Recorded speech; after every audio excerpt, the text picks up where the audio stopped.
Hey everybody, welcome back to the channel, and this video is brought to you by Onyx Off-road. And today is a special day because I am taking you on South Dakota's newest off-road trail.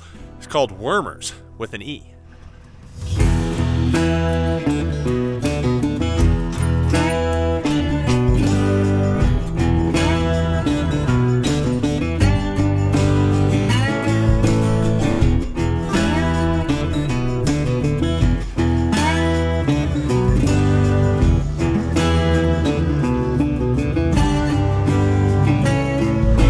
So we're out here at the trailhead, and I have my Samurai with no rear steer, and my buddy Alex is following me right there, and he does have rear steer.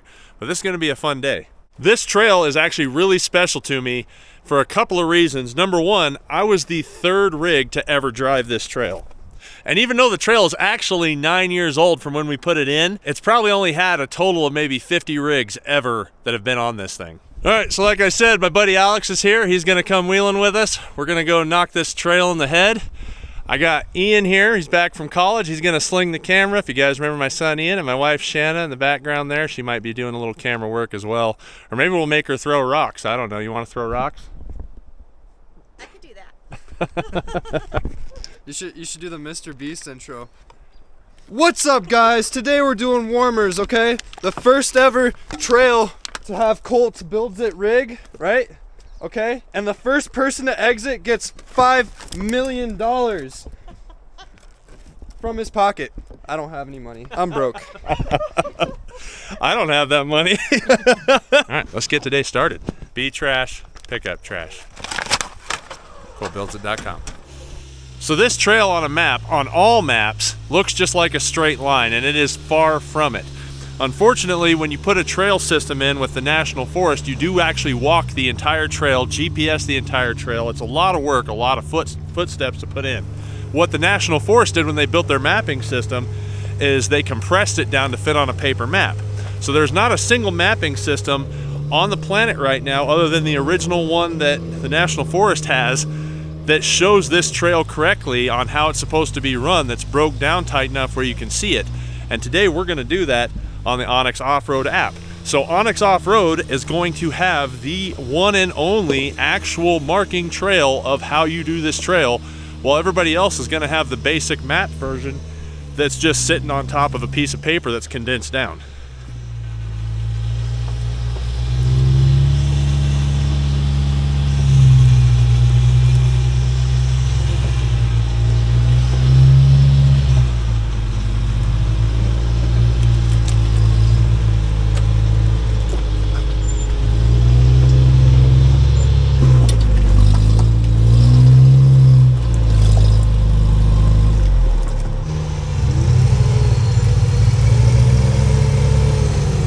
So this trail is right near Spearfish Mountain in South Dakota. For the most part, you actually have phone service, but if you didn't have phone service, the Onyx Off-road app allows you to download the map. You can still track and log where you're at. So I've went to offline maps, and then I can go right over here, go to track, and now I'm tracking everything we do today.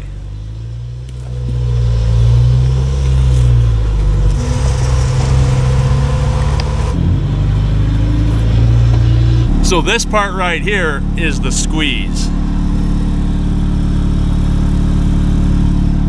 Them trees be tight.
opened this trail, that was absolutely one of the coolest things I ever thought, was driving under that down tree. And I'm glad that it's held on for so many years. So the best thing you can do is try not to hit the tree and just work your way around. Now, I did have front dig, so I was able to disconnect my drive shaft because I have Toyota cases here, so I have a drive shaft disconnect. But I was able to disconnect my drive shaft and then walk the front end down. Now, one of the things I like to do when going downhill is actually be in front wheel drive going downhill. Then the rear end's not trying to push you, and you let the front actually pull you down the hill. And that'll help from you being able to unload your rig if you were driving in a tougher trail like this.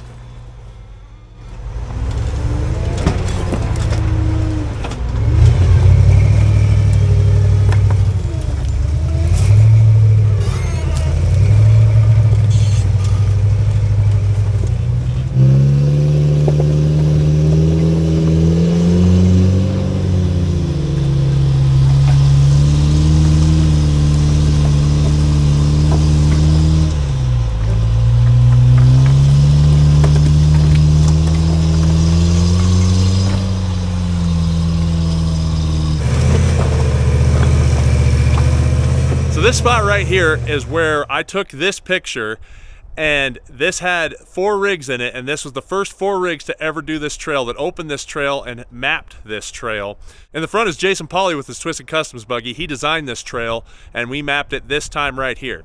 Behind him is Jay Allman and another Twisted buggy, and then behind that is me and my old Comanche on 1-tons, and then behind me is my buddy Ryan Stoltz in his white Jeep. I also think my Samurai does a little better than my Comanche did. But my Comanche was cool. It did work pretty well.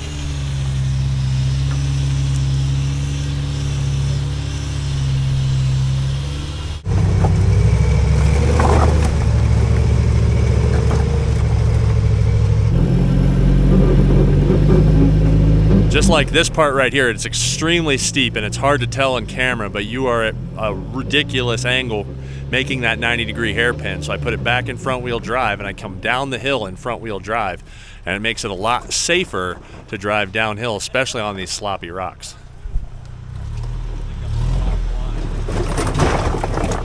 Real grind.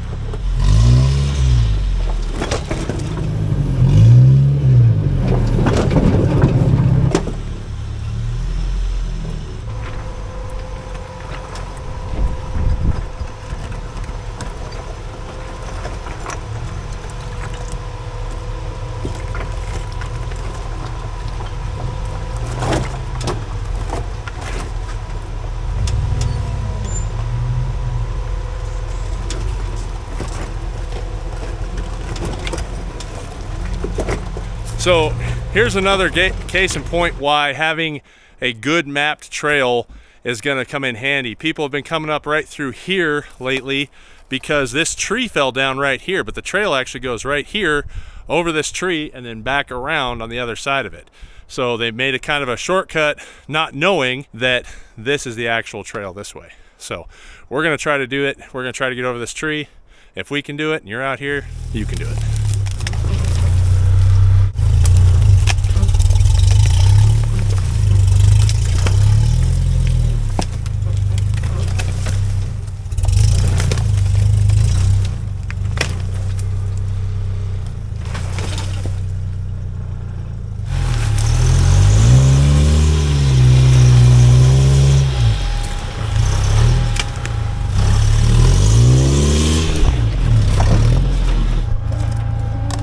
Anything for the mangles, right? Give it my life.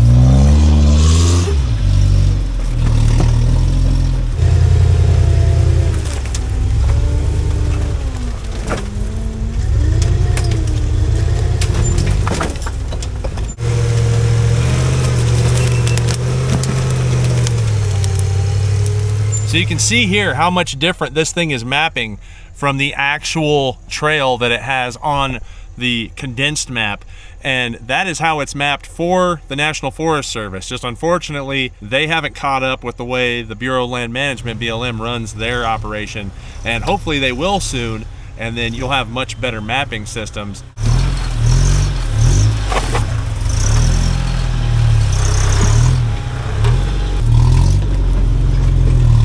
So this spot right here in my Comanche, I got turtled out hard on a mega rock. Here's the picture, check it out.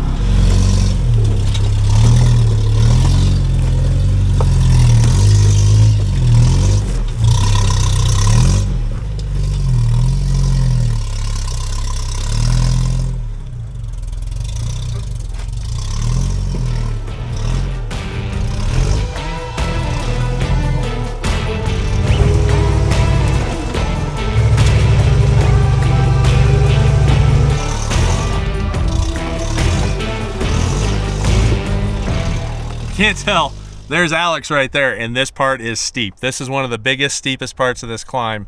If you can look at these trees, I'll try to turn it to where the trees, because this thing wants to level out if I hold like that. And now you can see how truly steep, and this is loose, sluffy rocks that just kick you around everywhere you go. So this is gonna be a fun climb. I've seen some pretty disastrous stuff on the handful rigs, so you just wanna make sure you're paying attention and be careful.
So that climb right there is a crapshoot. Sometimes you make it, sometimes you don't. So I'm super stoked to make it up that. Look at all of that rock. And you can see how steep it is here. And look at all that. You can see the other climb we did over there, and then all of Spearfish. Right there is the town of Spearfish, and out in the distance is Belle Fourche. Now I'm gonna show you right here how to spell Belle Fourche.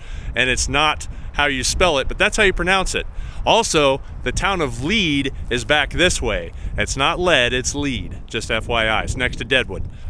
So right here, once you get up into the trees, the trail changes completely, but we're gonna go ahead and take lunch because this is a perfect lunch spot. And check out that view. Can't beat that. This view is amazing.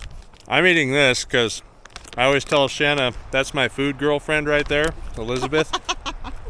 What are you eating? Sweet potato chips? You're eating what Alex has got. Where'd you get that from? Baumgars. If you're not from the north, do you know what a Baumgars is? Nope. Okay, lunch is done, and now we're gonna start moving back on the trail. We run right across the edge of the cliff here and work our way into the trees, and then we go right back down the mountain, but this time in the trees.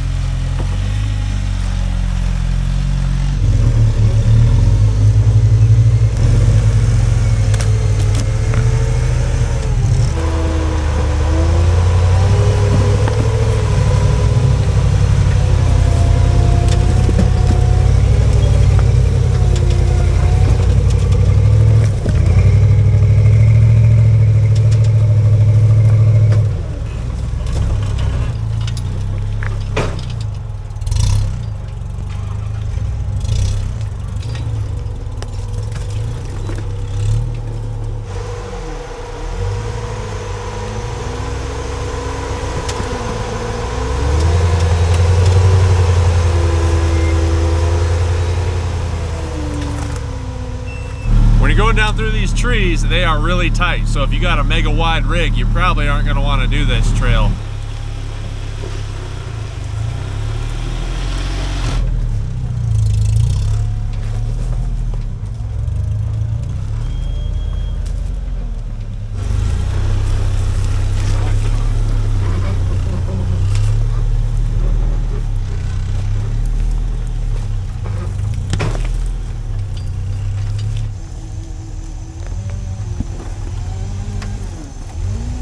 Coming down the trail here, and bam, there is a downed tree that fell. Probably, it looks like it's rotten, and it probably fell over the winter. The trail system just opened up. They open up on May 15th, close on November 15th, and we literally, this is like what, the 17th or 18th? Yeah, we're definitely the first people on the trail this year, and this is what we have in our way. We might just try to clean up the little spike killers, and then might just try to drive over it and see what happens. Hopefully it's rotten enough up here that something that'll break too. I don't know. What do you think? Maybe. Probably not with my rig. My rig doesn't weigh a lot. Oh yeah, made that easy. What brand is that? Suki Katana, boy! 500. Great tool to have when you're opening trails back up after winter if you live in wooded areas that get a lot of snow and down trees. The battery comes from in here, so you don't have to worry about running out of battery.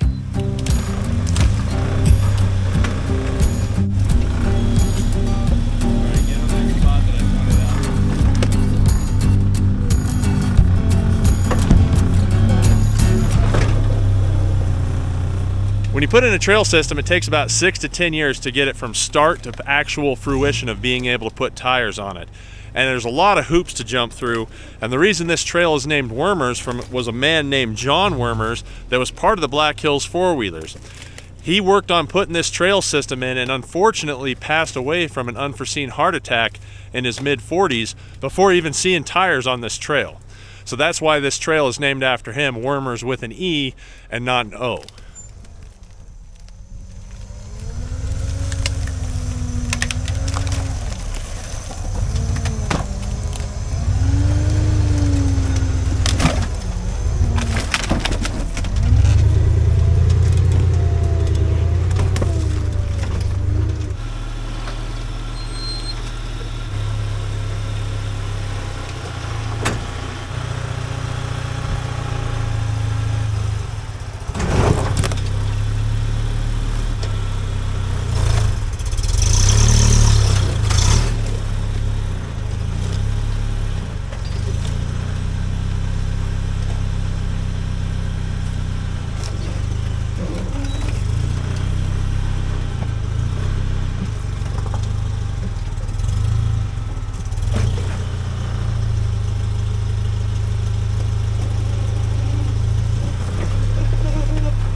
So you can see Alex right behind me, and the trail right here hairpins right back up the mountain. So there's him, there's the hairpin. That's a full 180-degree turn that you're trying to climb uphill on rocks. It's a little tough in just a front, quote-unquote front dig. A lot of times you have to four-wheel and then front dig and then even rear dig to swing it around.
So if you guys want this map, then there's a QR code right here that I'm popping up that you can get, and then that'll give you the actual map of this trail. Otherwise, I also put a link in the description below. And don't forget, if you want anything from Onyx, you can get you 20% off using the code Colt Builds It.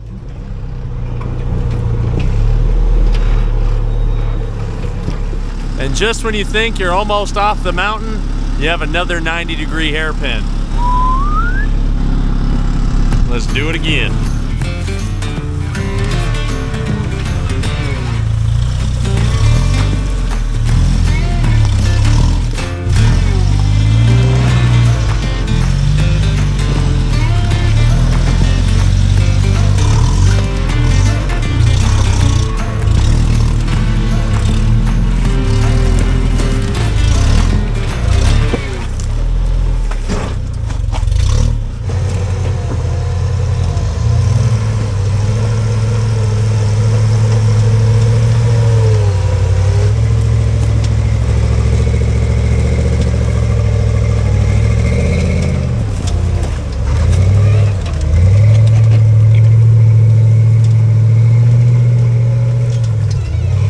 Even though technically you can go either direction on this trail, most people go the way that we went, the whole like 40, 50 rigs that have ever been on here. There's a few like Alex that's ran it backwards. You can tell though, very few people that start this trail are able to finish this trail.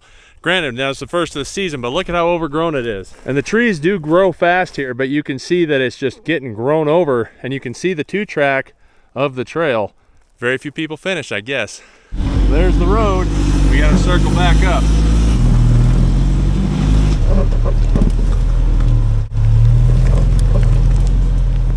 Now if you recognize this spot right here, that's because you actually come out right at the base of the entrance. The entrance and the exit are on the road are pretty much right in the same spot. They actually are in the same spot.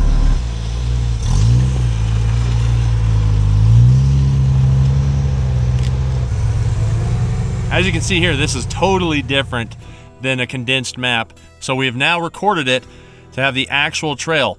This trail took us 3 hours to do, and we moved along good, and it's only 0.8 miles. I mean, that's not very far to spend 3 hours on. So it's a good trail, totally worth your time if you're up here in the Black Hills and you want to test your skills. Make sure you got a good cage, make sure you got some good belts, and give her a shot.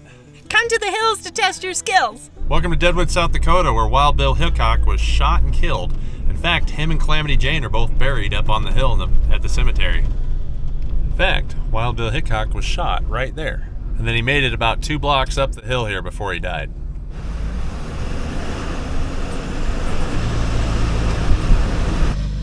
All right, well, thanks to Alex for coming out and wheeling the trail with us today. This is an awesome trail. I hope you guys get a chance to do it. This is South Dakota's newest trail, and now it's mapped on Onyx. So the only 2 people that actually have this map correctly now is the original National Forest GPS coordinates that they have stashed away in an alcove somewhere, and Onyx Off-road. So make sure you get on there and get it, come out here and wheel.